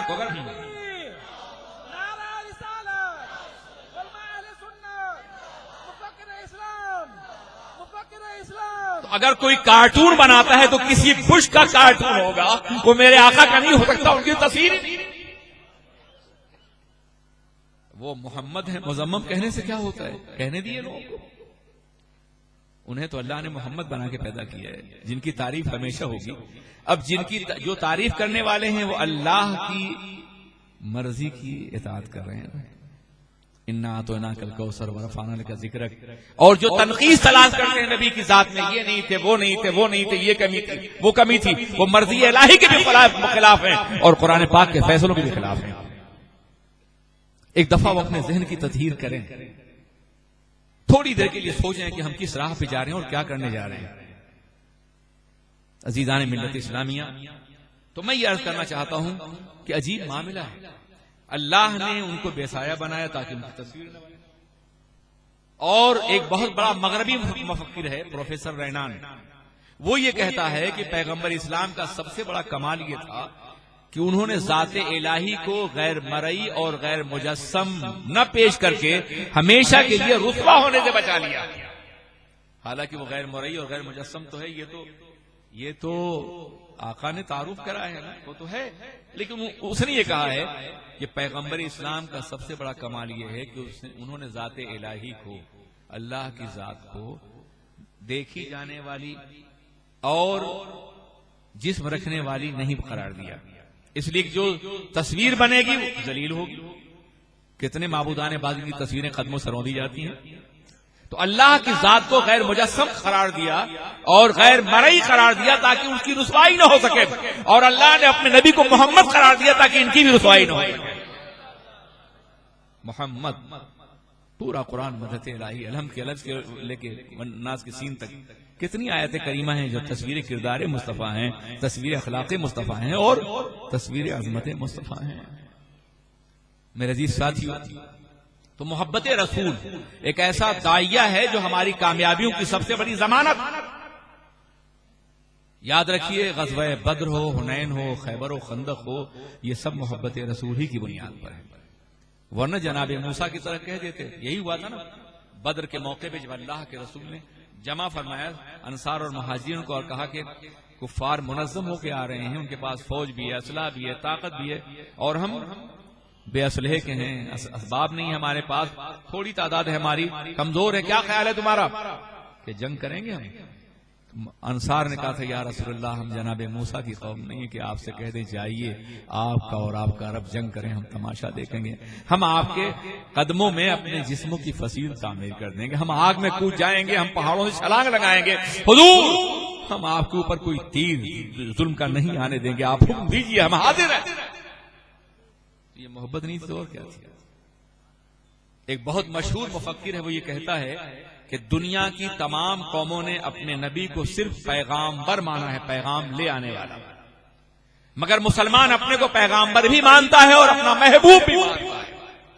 اگر صرف پیغام رسا ہوتے تو پیغام کے ساتھ ساتھ چلے جاتے، مگر محبت جارح ہے قلب میں پیدا ہونے والی توانائی ہے، یہ ہمیشہ زندہ رہے گی، ہمیشہ باقی رہے گی. میرے عزیز ساتھیوں، مستشرقین نے کانفرنس کی اور کہا کہ یہ معاملہ کیا ہے، مطالعہ کیجئے، پڑھیے، میں صرف پڑھنے کی دعوت دوں گا، میں آپ کو کچھ نہیں کہوں گا۔ قیامت کا دن ہے، وہ فیصلہ کرنے والا ہے رب العالمین، ان مشاجرات کا وہ فیصلہ کرے گا، جیسا کہ کافروں کے بارے میں بار بار قرآن نے کہا، آنے تو فیصلہ ہوگا۔ میں آپ سے صرف کہوں گا کہ آپ کسی الزام کے لگانے سے پہلے امام رضا کو پڑھیے، ایک دفعہ پڑھ لیجئے تعصب کی اینک اتار کر کے، اور وہ ذہن جو باضابطہ بلیک میل کیے گئے ہیں یا جنہیں واش کیا گیا ہے ان سے ہٹ کر کے ایک مرتبہ پڑھ لیجئے، انشاءاللہ آپ ان کے مقام بلند کو پہچان سکیں گے اور ان کی عظمتوں کو جان سکیں گے۔ تو یہ میٹنگ تھی جس میں یہ طے ہو رہا تھا کہ یار یہ عجیب معاملہ ہے مسلمانوں کا کہ ایک قوم جب سیاسی اعتبار سے شکست کھا جاتی ہے تو اس کی تہذیب، اس کا مذہب سب مر جاتا ہے۔ روم کی تہذیب شکست کھا گئی، پھر نہیں ابھری، ارسطو اور سقراط کا دور۔ ایران میں اوسطا کا دور فنا ہو گیا، پھر نہیں ابھرا۔ چین میں کنفیوشن کا نظام فنا ہو گیا، پھر نہیں ابھرا۔ مگر یہ مسلمان عجیب ہے کہ غرناطہ میں، طلیطلہ میں، اسپین میں، بغداد میں اسلام کی سیاسی طاقت شکست کھاتی اور مسلمان ابھرتا چلا جا رہا ہے۔ تب انہوں نے کہا تھا کہ دوسری قوموں میں اور مسلمانوں میں یہ فرق کہ مسلمان پر نبی سے ناقابل شکست محبت کرتا ہے۔ جب تک محبت کی شمع شیشے آئینے قلب میں جلتی رہے گی اس وقت تک دنیا کی کوئی طاقت انہیں شکست نہیں سکتی۔ جب انہوں نے یہ محسوس کیا کہ رسول پاک کی محبت کے ذریعے سے یہ قوم طاقتور ہے تو پھر انہوں نے توہین رسول کا راستہ نکالا۔ مستشرقین اور انکلی کی سینکڑوں کتابیں ہیں جس میں اللہ کے رسول پہ جھوٹے الزامات لگائے گئے ہیں۔ آخری دور میں جو کتاب سامنے آئی ہے وہ 1852 میں ڈاکٹر سر ولیم میول کتاب ہے دا لائف آف محمد، جس میں اس نے سینکڑوں الزامات نبی پہ لگائے ہیں۔ اس کے جوابات بھی دیے گئے ہیں سینکڑوں کتابوں کے ذریعے سے۔ مگر اب وہ یہ توہین باضابطہ طور پہ ٹی وی کے ذریعے سے اور یوٹیوب کے ذریعے سے کر رہے ہیں۔ کتابیں کم لوگ پڑھتے تھے، یہ سبھی لوگ دیکھ رہے ہیں۔ اس لیے امام کا مطالبہ ہے، ان کی روح آواز دے رہی ہے، ان کا ضمیر پکار رہا ہے کہ تم اپنے بچوں کو اتنا پڑھاؤ کہ دنیا کی کوئی طاقت ان کا ایمان نہ چھین سکے۔ بولو احمد رضا سے محبت کرنے والے، کیا تم یہ کرنے کے لیے تیار ہو؟ ورنہ تمہارے ماحول میں کوئی تسلیمہ نسرین اور کوئی سلمان رشدی پیدا ہو سکتا ہے۔ جب ان کو پڑھے گا تو گمراہ بھی ہوگا۔ اپنے بچے کو بالغ ہونے سے پہلے محبت رسول کا وہ جام پلا دو کہ دنیا کی کوئی طاقت ان کا ایمان نہ چھین سکے۔ آج اتنے خطرات ہیں ہمارے سامنے کہ یہ ہم سب کی ذمہ داری ہے۔ انگریزوں نے صرف یہ نہیں کیا کہ نبی گستاخی کی، بلکہ یہ بھی کیا کہ کچھ مسلمانوں میں کلمہ پڑھنے والے پیدا کر دیے کہ ہماری بات تو لوگ سمجھتے ہیں کہ یہ دشمنوں کی بات ہے، کچھ ایسے لوگ ہیں جو نبی کی شان میں گستاخی کریں اور کلمہ بھی پڑھیں۔ یہ ایک عالمی سازش کا ایک متواتر حصہ ہے۔ پیغمبر اعظم کی عظمت، نبی کی شان اور نبی کے وقار کو باضابطہ طور پر ہمیشہ دلوں میں زندہ رکھنے کے لیے آپ کو قسم کھانی ہوگی کہ آپ کا ہر بچہ، خواہ وہ اسکول میں جا رہا ہو، انگلش میڈیم اسکول میں جا رہا ہو، کالج میں جا رہا ہو، یونیورسٹی میں جا رہا ہو، اس کے دل میں محبت رسول کی شمع آپ جلا دیں گے تاکہ دنیا اسے گمراہ نہ کر سکے۔ یاد رکھو، دل ایک گھر ہے، اگر یہاں محبت رسول ہوگی تو شیطان داخل نہیں ہوگا۔ میرے آقا نے فرمایا تھا الشیطان یجری فی الانسان مجرى الدم، شیطان جس میں انسان میں اس طرح دوڑتا ہے جیسے خون دوڑتا ہے۔ اس زمانے میں دل کا فنکشن معلوم نہیں تھا کہ یہ پمپنگ اسٹیشن ہے خون کا، جب میرے آقا نے فرمایا، مگر وہ جانتے تھے کہ دل خون بھی پمپ کرتا ہے اور جذبات و محسوسات بھی پمپ کرتا ہے۔ شیطان یہاں بیٹھا ہوا ہے، خون کے ساتھ شیطان بھی دوڑتا ہے، تو دل میں شیطان کو مت آنے دو۔ اور یہ اسی وقت ہوگا جب اپنے بچے کی فطرت محبت رسول پہ اٹھاؤ گے۔ علموا اولادکم حب الرسول، اپنی اولاد کو محبت رسول سکھاؤ، تعلیم دو۔ بچپنے سے جب نبی کی عظمت کا تذکرہ کرو گے، ان کی محبت کا تذکرہ کرو گے، ان کی فطرت میں داخل کر دو گے تو پھر دنیا بھر کی طاقتیں بھی ان کے دلوں سے ایمان نہ چھین سکیں، محبت رسول نہیں چھین سکیں گے۔ اہل سنت والجماعت کا موقف یہی ہے، امام رضا کا پیغام بھی یہی ہے کہ محبت رسول کو دلوں میں بٹھال دو تاکہ دنیا کی کوئی طاقت ان کے ایمان کا سودا نہ کر سکے۔ یاد رکھو، دماغ بھی سکتا ہے مگر دل نہیں۔ عقل کا سودا ہو سکتا ہے مگر دیوانگی کا نہیں. دیوانگان عشق محمد کو دیکھ کر گھبرا گئی ہے گردش دوراں. کبھی کبھی گردن میں ہار ڈالے ہیں ماہ و نجوم نے, گزرا ہے ان حدوں سے مسلمان کبھی کبھی. دیوانگی پیدا کر دو نبی کے لیے, نبی کے نام پہ مرنے کا حوصلہ دے دو, جان دینے کی صلاحیت دے دو, تاکہ ہر باطل کو ٹھوکر لگا سکے رسول اللہ کا دیوانہ. اور یہ اسی وقت ہوگا جب مسلک احمد رضا جو اہل سنت کا مسلک ہے اس پر مکمل عمل کیا جائے گا. انہوں نے عشق رسول کی دعوت دی ہے, محبت رسول کی دعوت دی ہے. ان کی زندگی کے ہزاروں گوشے ہیں, مگر ایک گوشے کا اور تذکرہ میں یہاں کرنا چاہوں گا.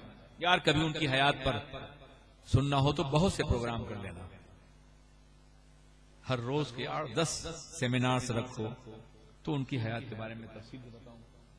ہمیشہ تنگ دامانی کا شکوہ ہوتا ہے کہ وقت ساتھ نہیں دے رہا ہے, اور انشاءاللہ میں کوئی ایسی بات نہیں کروں گا کہ جو علم اور عقل اور شعور سے نیچے ہو.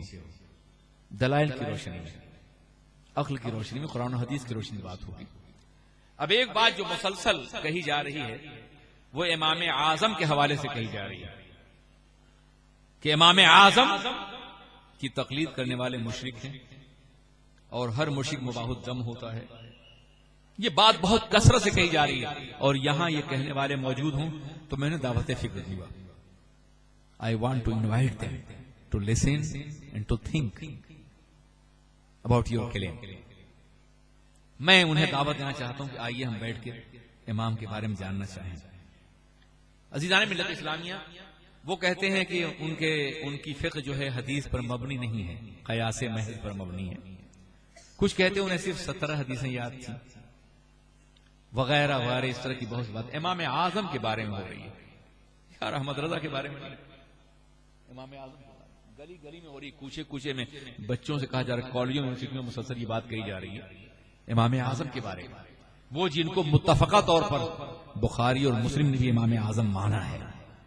اگر بخاری نہ بھی مانتے تو بخاری کے استاذ اساتذہ نے انہیں امام اعظم مانا ہے. عبداللہ بن مبارک استاد ہیں امام بخاری کا, انہوں نے اعظم الناس کہا ہے, لوگوں میں سب سے افضل ہیں, سب سے بڑے ہیں. یہ وہ ذات ہے کہ جب وہ جلوہ گر ہوئے ہیں 70 ہجری میں اور ایک روایت 80 میں, تو کم و بیش 20 صحابہ کرام کوفہ میں تھے اور تابعین کی ایک بڑی جماعت, اور 55 حج کیے ہیں.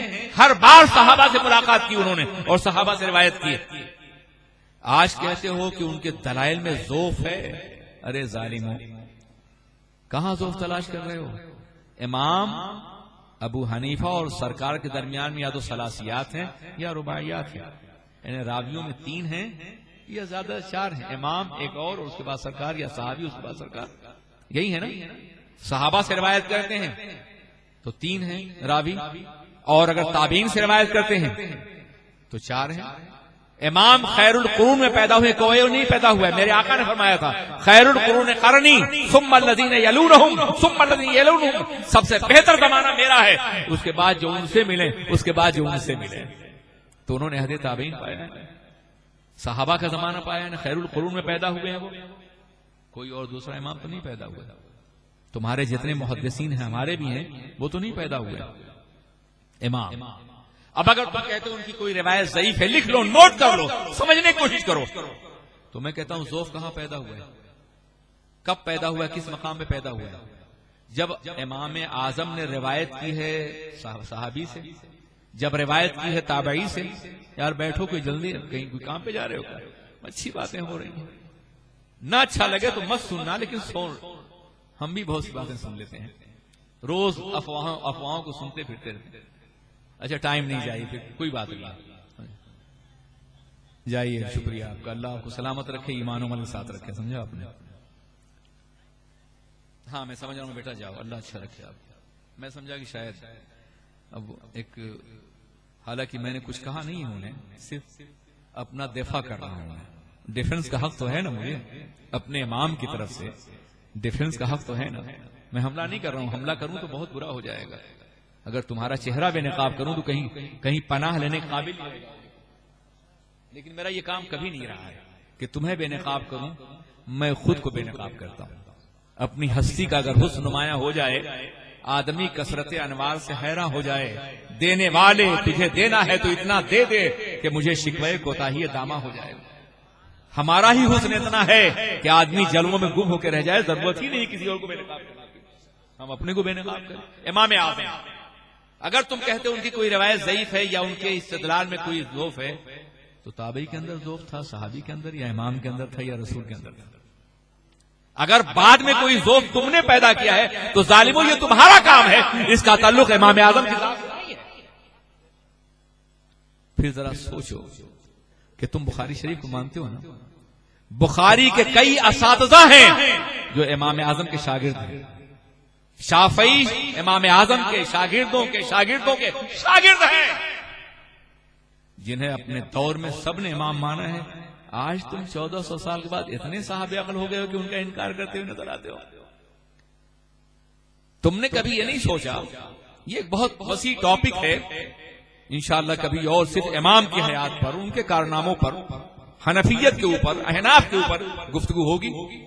فی الحال میں یہ بتا دوں کہ دنیا میں 2/3 آبادی حنفیوں کی ہے، اسی لیے امام اعظم ہے. اور یہ میں مبالغہ نہیں، دیکھ لو، ہندوستان کا 25 کروڑ مسلمان، دنیا میں 1 ارب 50 کروڑ ہے نا. ہندوستان کا 25 کروڑ، پاکستان کا 20 کروڑ، بنگلہ دیش کا 18 کروڑ تقریباً، اور اس کے ساتھ ساتھ آگے بڑھو تو افغانستان کا 15 کروڑ اور ترکی کا 15 کروڑ، جوڑ لو، یہ سب حنفی ہیں نا. تم بھی کہیں کہیں نظر آتے ہو، اب پیٹرو ڈالر کی قوت پر کہیں کہیں تم بھی نظر آتے ہو. 1857 سے پہلے کہیں نظر نہیں آتے تھے. جنگ آزادی میں تمہارا ایک نام نہیں، تاریخ پڑھو نا. لیکن اب نظر آ رہے ہو. یاد رکھو کہ جتنے بھی فتنے بادشاہوں کے دربار میں پلتے ہیں جلدی مر جاتے ہیں. احمد بن حنبل کی پیٹھ پہ کوڑے برس رہے ہیں. عباسی بادشاہ مر گیا، احمد آج بھی زندہ ہے. احمد سرہندی کو جیل میں ڈالا گیا ہے، جہانگیر مر گیا ہے، مجدد الفسانی آج بھی زندہ ہے.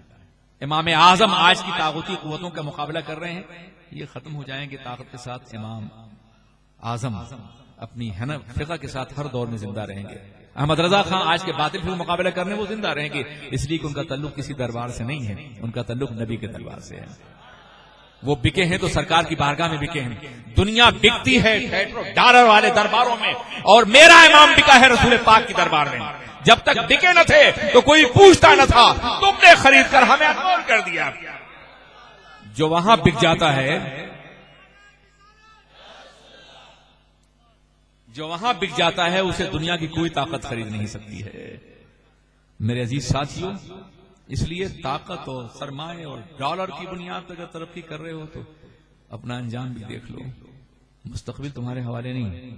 ہاں، علم، محبت، ایمان اور عقیدے کی بنیاد پہ آگے بڑھو گے تو یقیناً زندہ رہو گے، اور وہ تمہیں امام اعظم رحمت رضا کے حضور میں ملے گا. میں عرض کرنا چاہتا ہوں کہ دنیا کی 1/2 آبادی حنفی ہے اور بقیہ اس میں سبھی ہیں. تو ہمیں امام شافعی سے اختلاف نہیں، احمد بن حنبل سے اختلاف نہیں ہے. وہ ہمارے امام ہیں، اہل سنت کے امام ہیں. وہ سب حق پر تھے. قانون فقہ کا یہ ہے کہ ہم حق پر ہیں امکان خطا کے ساتھ، اور وہ خطا پر ہیں امکان صحت کے ساتھ. یعنی ہم حق پر ہیں، غلطی کا امکان ہے. امام شافعی، احمد بن حنبل خطا پر ہیں مگر صحت کا امکان ہے. اور یہ تو میرے اللہ کی مرضی تھی کہ میرے نبی کی کوئی سنت چھوٹنے نہ پائے. میرے آقا نے ہاتھ یہاں بھی باندھا ہے، یہاں ہی باندھا ہے. آخری عمل یہاں باندھنے کا رہا ہے لیکن یہاں بھی باندھا ہے. میرے آقا نے آمین زور سے بھی کہا اور دھیرے سے بھی کہا ہے. آخری عمل دھیرے سے کہنے کا ہے، تعلیم کے لیے زور سے کہا تھا مگر دونوں عمل سرکار کا ہے.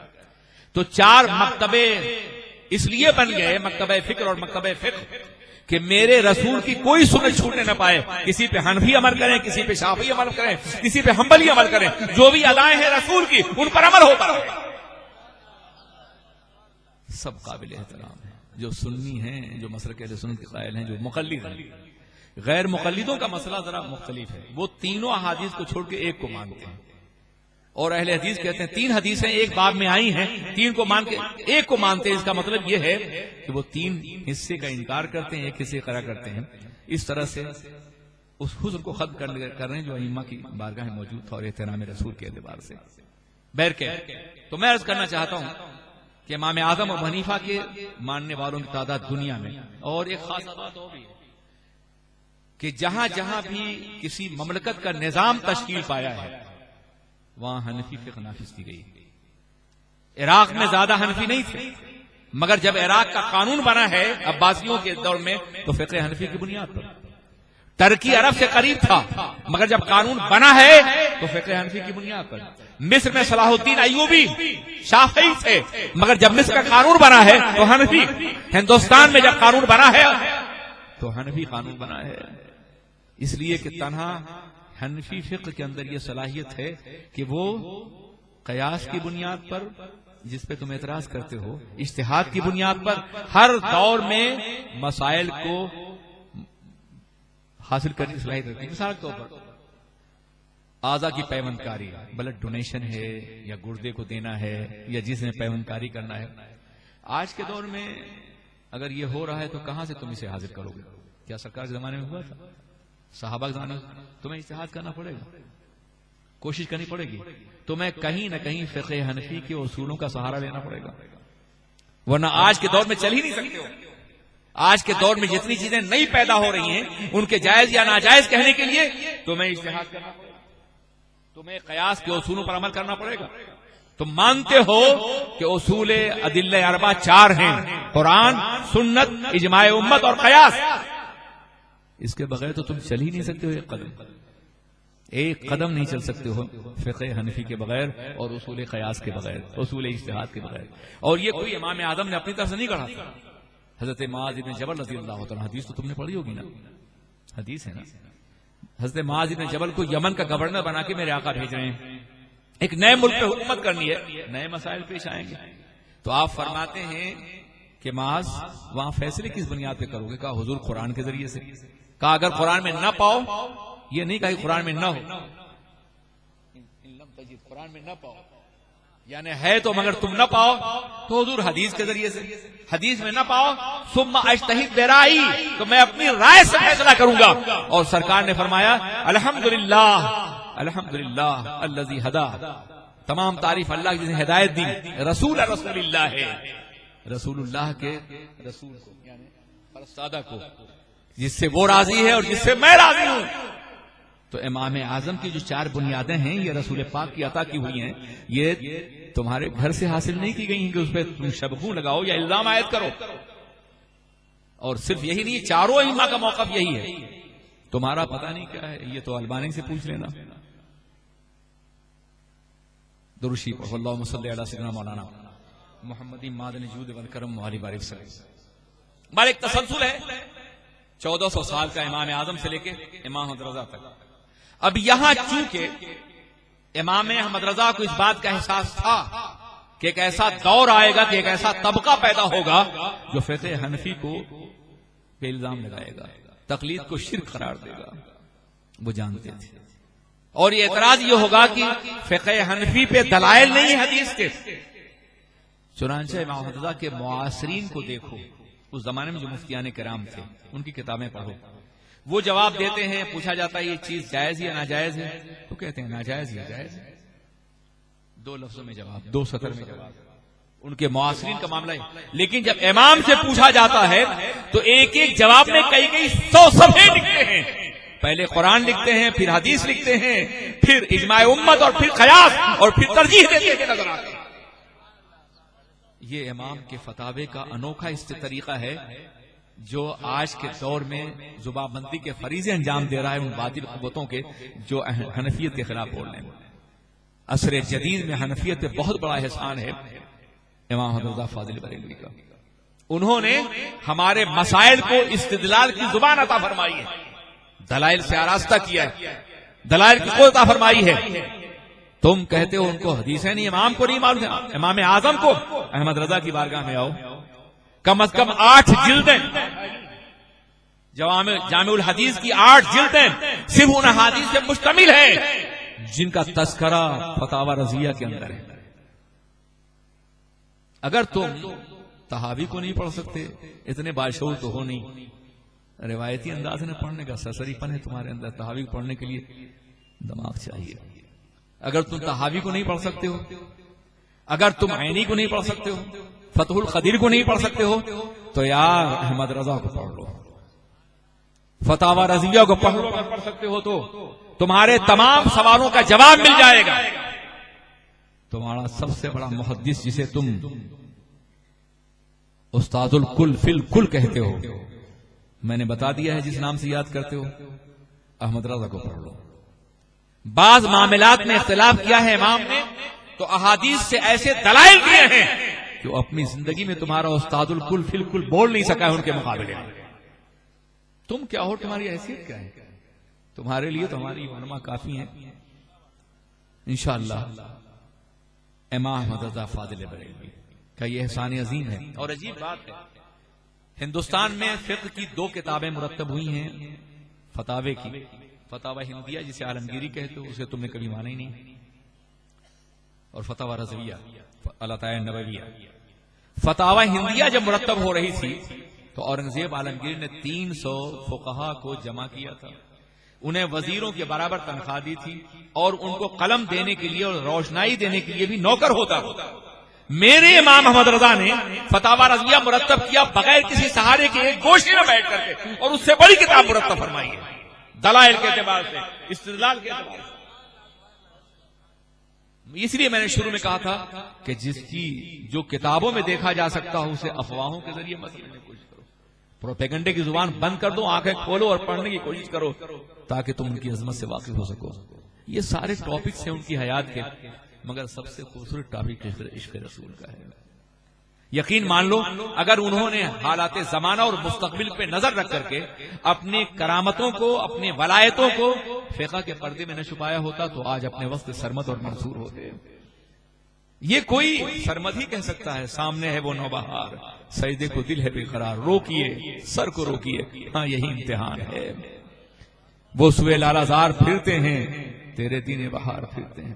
آخری مصرع، پہلے گئے تھے سرکار کی زیارت ہوئی، اب تاخیر ہو گئی، بے قرار ہیں، تو کہتے کوئی کیوں پوچھے تیری بات رضا، تجھ سے کتے ہزار پھرتے ہیں۔ اپنے کو خود نبی کی بارگاہ میں سگ بنا کے پیش کیا، حجابات اٹھے اور نبی کی زیارت ہوئی۔ السلام علیکم۔